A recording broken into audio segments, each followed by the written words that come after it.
Golden light streamed through the windows of the ranch as Orrin Fisher parked his weathered pickup in the gravel driveway. The 40-year-old man, with deep lines marking his sun-bronzed face, sat for a moment, hands still gripping the steering wheel, his tired eyes fixed on the small makeshift pen he had built beside the red barn. The space, empty now, wouldn't remain that way for long. "This has to work," he muttered to himself, gathering courage before stepping out of the vehicle. The decision to bring a foal to the ranch had come after a sleepless night when he found an article about animal-assisted therapy for children with special needs. The printed page now rested, folded and crumpled in the pocket of his checkered shirt. It wasn't just an impulsive idea. It was a desperate last hope to bring some light back to his son's eyes. The door to the house opened, and Isolde appeared on the porch, her brown hair tied in a loose bun, arms firmly crossed over her chest.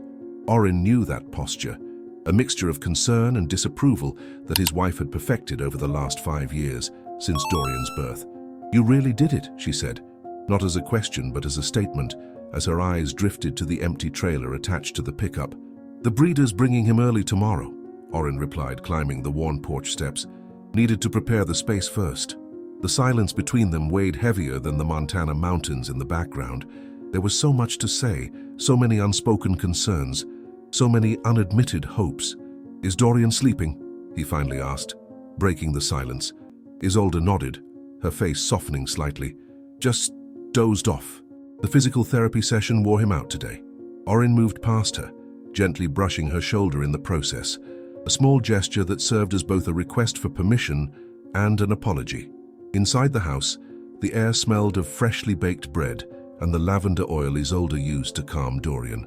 His steps were deliberately light as he made his way down the hallway to his son's room. The door was ajar, allowing a thin strip of light from the corridor to fall across the sleeping boy's face. Dorian Fisher, 5 years old, hair as golden as the summer sun, rested in his specially adapted bed. His small, fragile body barely made a lump under the star-patterned blanket. Near the bed, the customized wheelchair waited patiently, a silent companion on a journey that began at birth. Orrin knelt beside the bed, watching his son's peaceful breathing. Dorian had been born with a condition that affected his movements, keeping him trapped in a body that refused to obey the commands of his brilliant mind. Doctors had used technical terms and cautious prognoses, but for Orrin and Isolde, it all boiled down to a simple, painful reality.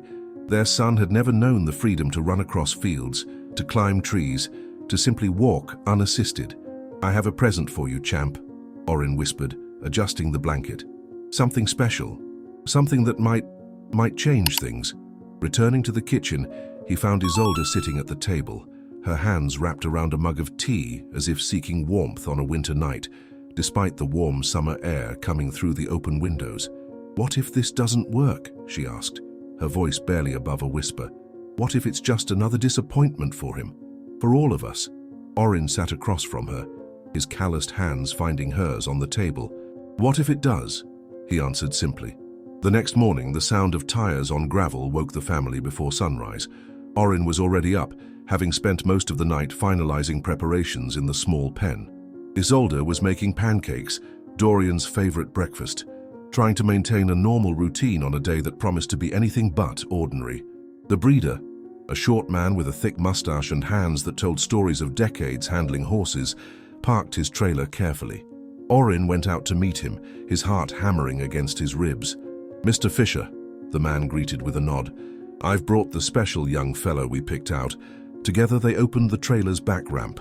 In the shadowy interior, standing out against the darkness, was a foal with gleaming golden coat. The animal, only 4 months old, remained surprisingly calm, his large brown eyes observing the humans with quiet curiosity. "This is Brighton," said the breeder. "Excellent lineage, even better temperament, calm as a lake on a windless day, but with enough strength when needed. Exactly as we discussed." Orrin felt something tighten in his chest.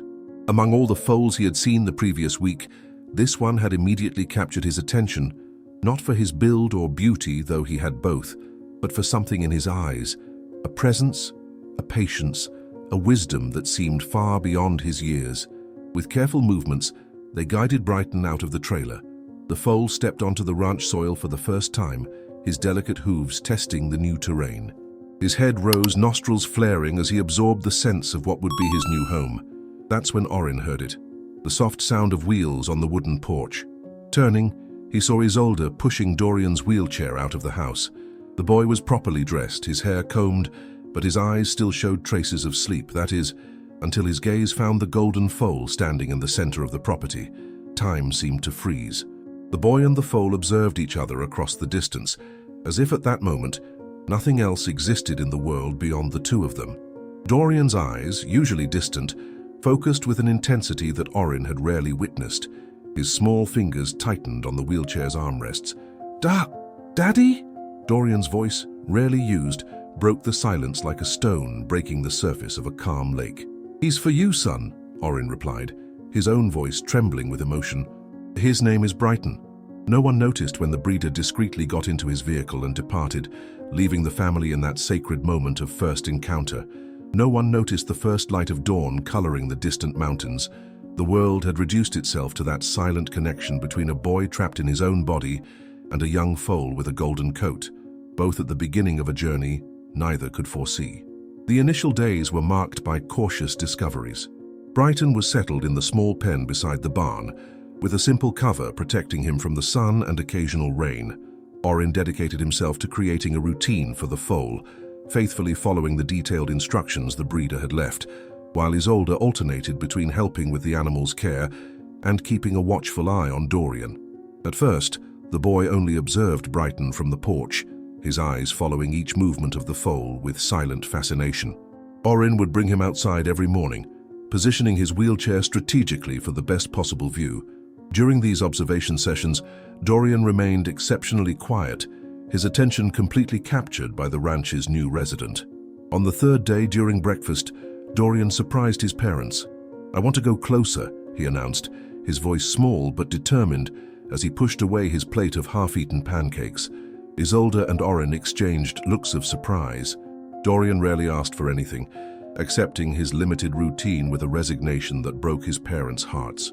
"Of course, champ," Orin responded, trying to contain the emotion in his voice. "We can go right now." The morning sun was already warming the air as Orin pushed Dorian's wheelchair along the dirt path to the pen. Brighton was grazing peacefully, but raised his head when he heard them approach. The foal walked to the fence with smooth steps, as if understanding the need for calm movements near the boy. "Want to touch him?" Orin asked, positioning the wheelchair next to the low fence. Dorian nodded, his eyes never leaving the foal. With visible effort, he raised a trembling arm. The movement was difficult for him. Each gesture required concentration and energy that most children would never need to consider. His small fingers extended in the air, shaking slightly. Brighton observed the movement for a moment, and then, as if understanding the invitation, moved even closer. With surprising gentleness for such a young animal, he inclined his golden head toward Dorian's extended hand. The first touch was like electricity. Dorian audibly gasped when his fingers met the soft coat. Brighton remained perfectly still, allowing the boy to explore the contact at his own pace. Slowly, Dorian's fingers moved, gently caressing the foal's muzzle. And then, it happened. A sound that Orin and Isolde, who was now watching from the porch, hadn't heard for so long they had almost forgotten what it was like. Dorian laughed. A small, almost shy laugh, but unmistakably real. The sound hung in the morning air like an answered prayer. Orin's eyes filled with tears. His gaze met Isolde's in the distance, and he saw that she too was crying silently, a hand covering her mouth. "He's soft," declared Dorian, looking up at his father, his eyes more alive than Orin could remember seeing them. "And warm." "Yes, son. Horses are like that," Orin replied, his voice thick with emotion. "They're very special creatures." From that day forward, a subtle transformation began to happen. Dorian started asking to go to the pen several times a day. His former apathy gave way to a genuine interest in the world around him, specifically the world that involved Brighton. He began asking questions about horses, paying attention when Orin explained about feeding, grooming, and basic care. A week after Brighton's arrival, the family's routine had been completely reorganized. Mornings began with a visit to the foal. Afternoons often included sessions where Orin would lead Brighton around on a rope, while Dorian watched and occasionally offered carrots cut into small pieces. In the evenings, Dorian frequently asked for stories about horses before bedtime, a request his parents gladly fulfilled, relieved to finally see genuine interest shining in their son's eyes. Dorian's physical therapist, Dr. Elena, who visited the ranch twice a week, noticed the change immediately. "There's a motivation in him that wasn't present before," she commented to Isolde after a particularly productive session. "He's trying harder, attempting to achieve goals he used to consider impossible." Isolde, who had initially been skeptical about the idea of the foal, began spending her own hours at the pen, often bringing her embroidery to work on while observing the interactions between Dorian and Brighton. The transformation wasn't just in their son. Orin also noticed how his wife's shoulders seemed less tense, how smiles appeared more easily on her face. It was Isolde who suggested the next step, surprising even herself. "What if we adapted a saddle?" she proposed one evening, as she and Orin sat on the porch after Dorian had fallen asleep. "Something with extra support to keep him secure, for when Brighton is big enough." Orin looked at his wife with renewed admiration. "Are you suggesting that Dorian should ride?" "I'm suggesting we consider all possibilities," she replied, a gleam of determination in her eyes. "He's responding in a way that no treatment has achieved so far. It would be irresponsible not to explore this fully." The next morning, Orin made some calls. A week later, an equine therapy specialist visited the ranch. He observed Brighton, examined Dorian, made detailed notes, and finally nodded with approval. "You have an exceptional foal here. His temperament is perfect for this kind of work," he explained. "We'll need to wait a few months until he's strong enough to bear weight, even Dorian's lightweight. In the meantime, we can start with familiarization and adaptation exercises." And so, a new phase began. Dorian was gradually introduced to the concept of interacting with Brighton in increasingly closer ways. The specialist showed Orin and Isolde how to help their son brush the foal, always with slow movements and constant communication. Brighton demonstrated unusual patience, remaining still when Dorian needed to lean on him for balance, moving only when it was safe to do so. The Montana winter arrived with its usual combination of serene beauty and practical challenges. Snow covered the ranch like a blanket of silence, transforming the landscape into a world of white and bluish shadows. For the Fisher family, the cold months meant adaptations. A heated stable for Brighton, carefully cleared paths for Dorian's wheelchair, and long nights around the fireplace. Isolde had transformed part of the living room into a study space for Dorian. The private tutor came 3 times a week and was increasingly impressed with the boy's academic progress. The improved concentration and renewed interest in learning were just another facet of the gradual transformation that Brighton had catalyzed. "He's absorbing math and sciences like a sponge," commented the teacher after a particularly productive lesson. "And his writings about Brighton are truly remarkable for a child his age." Orin and Isolde exchanged silent smiles. Each small victory was precious, each bit of progress a jewel carefully guarded in their hearts. Inside the adapted stable, Brighton continued growing, not just in size but in maturity. The foal now responded perfectly to vocal commands and already showed the elegant bearing that characterized his lineage. Orin dedicated daily hours to his training, always with Dorian as an enthusiastic observer and increasingly an active participant. It was during one of these sessions, when fine snowflakes danced in the crystalline January air, that the equine therapy specialist made an announcement that electrified the family. "I think Brighton is ready for the first exercises with Dorian on his back," he declared, carefully observing the foal that was now almost 9 months old. "It won't be traditional riding yet, just familiarization exercises. But it's an important beginning." Dorian's face lit up like the Christmas tree lights that still decorated the living room. "Can I really?" he asked, his voice conveying a mixture of excitement and nervousness.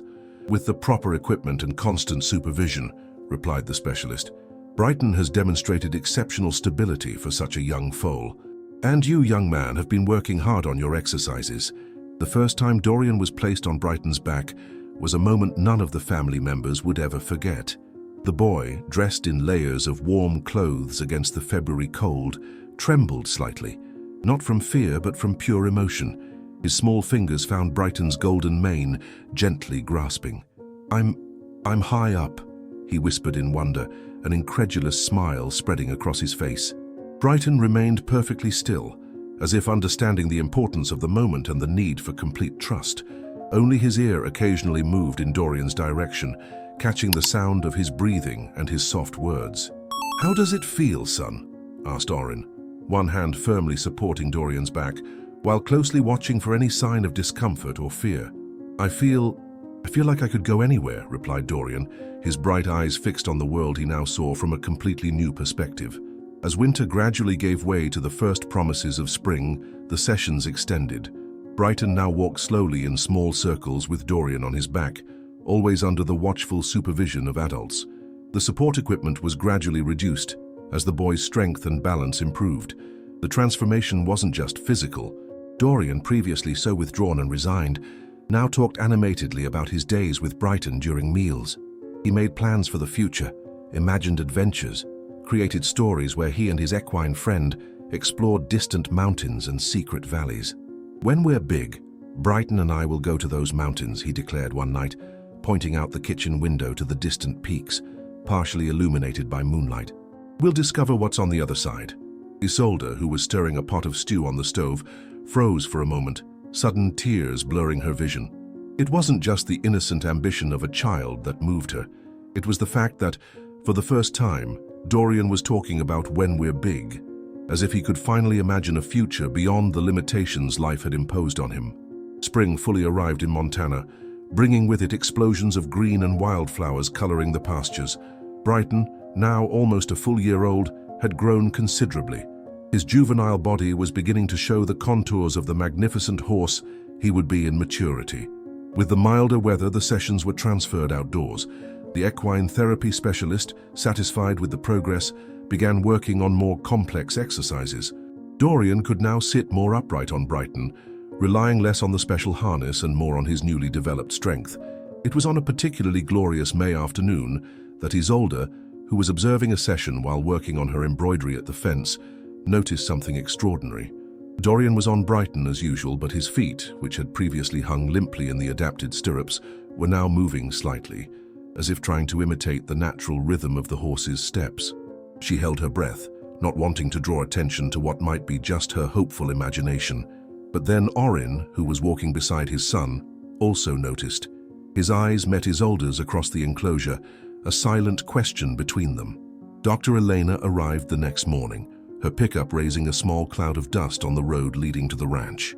Isolde had called her before breakfast, her voice trembling with contained emotion as she described the movements she and Orin had observed in Dorian's feet.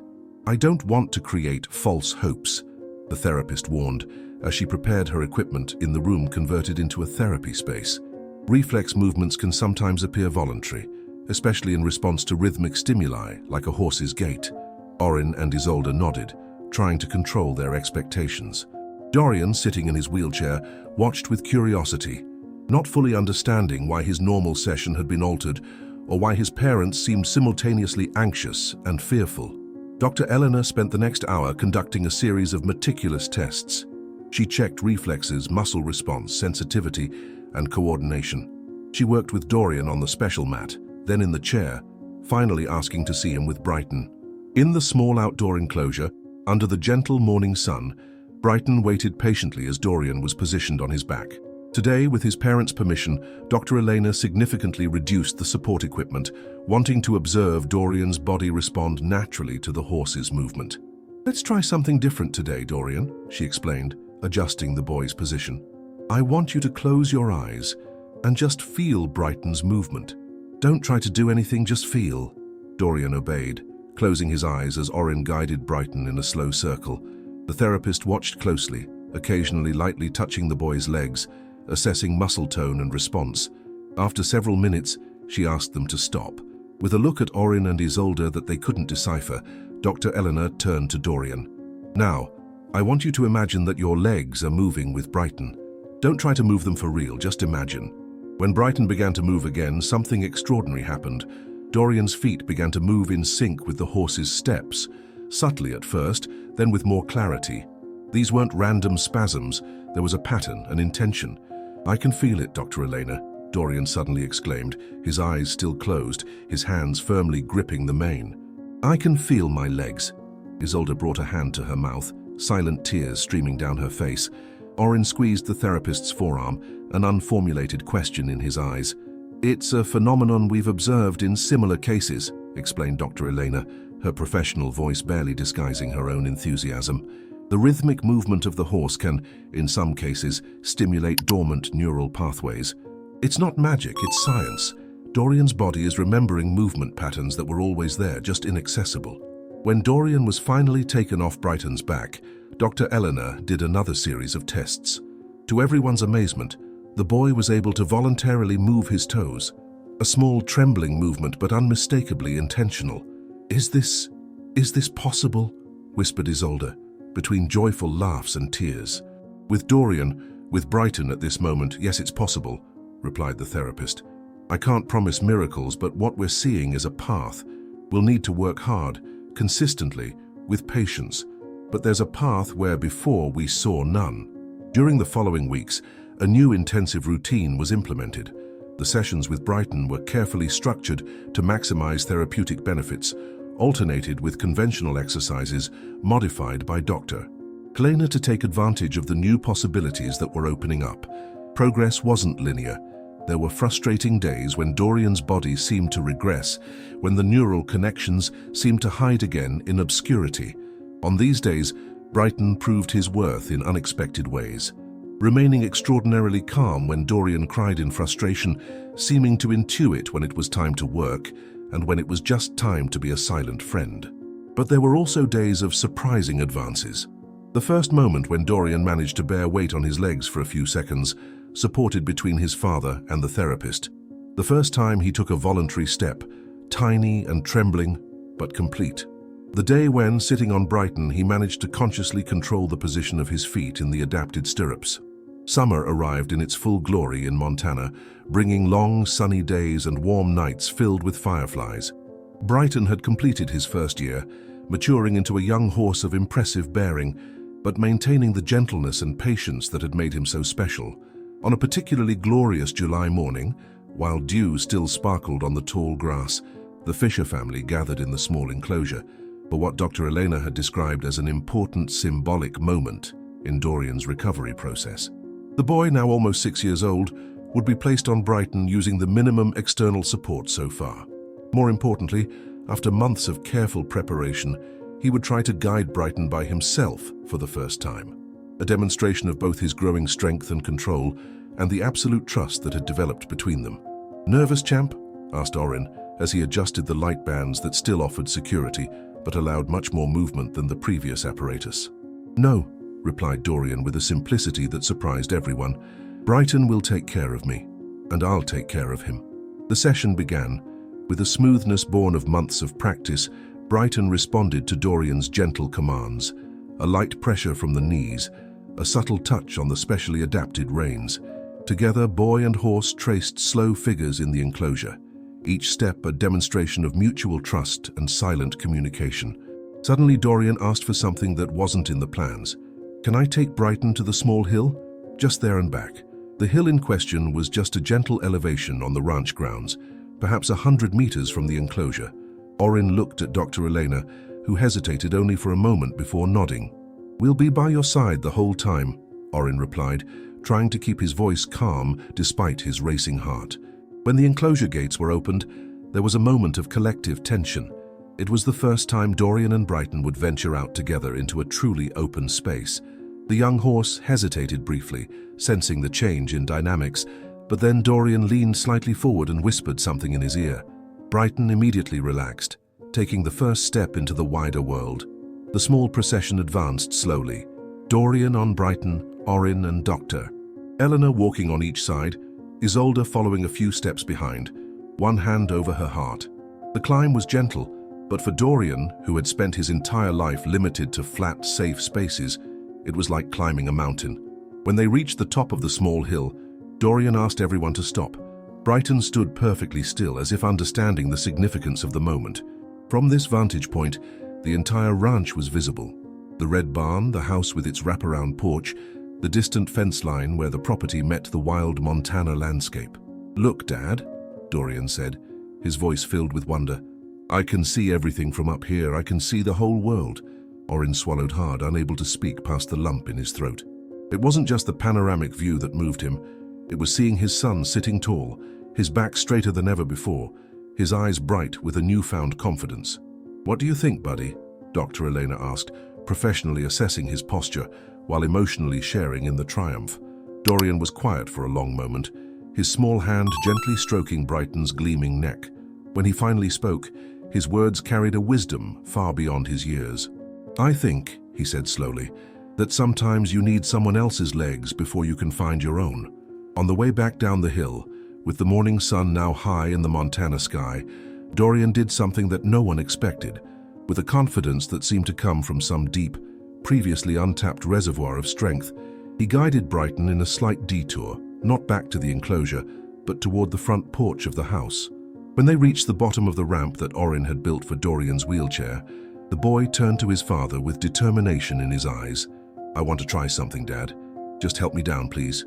Carefully, Orin lifted his son from Brighton's back, prepared to fully support his weight as always. But as Dorian's feet touched the ground, the boy grasped the porch railing with one hand and, still holding onto his father with the other, took a deliberate step forward. Then another, and another. Each step was small, uncertain, requiring immense concentration and effort. But they were steps, voluntary, intentional, miraculous. Isolde, who had rushed ahead to see what Dorian was planning, stood frozen at the top of the ramp, hands clasped over her mouth, tears streaming freely down her face. Dr. Elena watched with professional amazement and personal joy, making mental notes of every movement, while allowing herself to fully experience the moment's emotional impact. And Brighton, as if understanding the profound transformation he had helped create, followed quietly behind, his soft breath warming Dorian's back, his presence a steady encouragement. When Dorian finally reached his mother, his legs trembling with exhaustion but his face radiant with triumph, the family embraced in a circle of tearful joy. No words were needed. The moment spoke volumes about perseverance, about hope, about the healing power of connection. Later that evening, as twilight painted the Montana sky in shades of purple and gold, Orin found Dorian sitting by his bedroom window, gazing out at the stable where Brighton rested after the day's excitement. "You know, son," Orin said softly, sitting beside him, "what happened today doesn't mean everything will be easy from now on. There's still a long road ahead." Dorian nodded solemnly. "I know, Dad, but now I know the road is there, and I'm not walking it alone." In the peaceful silence that followed, father and son watched as the first stars appeared in the vast Montana sky. In the stable, Brighton shifted quietly, his golden coat catching the last light of day. The connection between boy and horse, a silent, profound bond that had transformed both their lives, stretched across the yard like an invisible thread of hope, stronger than any limitation, more enduring than any challenge. Tomorrow would bring new exercises, new struggles, new victories. But tonight, in this perfect moment of contentment, the Fisher family rested in the knowledge that sometimes the most powerful miracles arrive quietly, carried on the wings of patience, love, and the extraordinary connection between a boy and his golden horse. My friends, we have reached the end of the story. Did you like it? What lesson can you bring to life from this story? Leave it here in the comments. Leave your like, subscribe to the channel, and watch this video that's playing on your screen. This story will impact you. See you next time.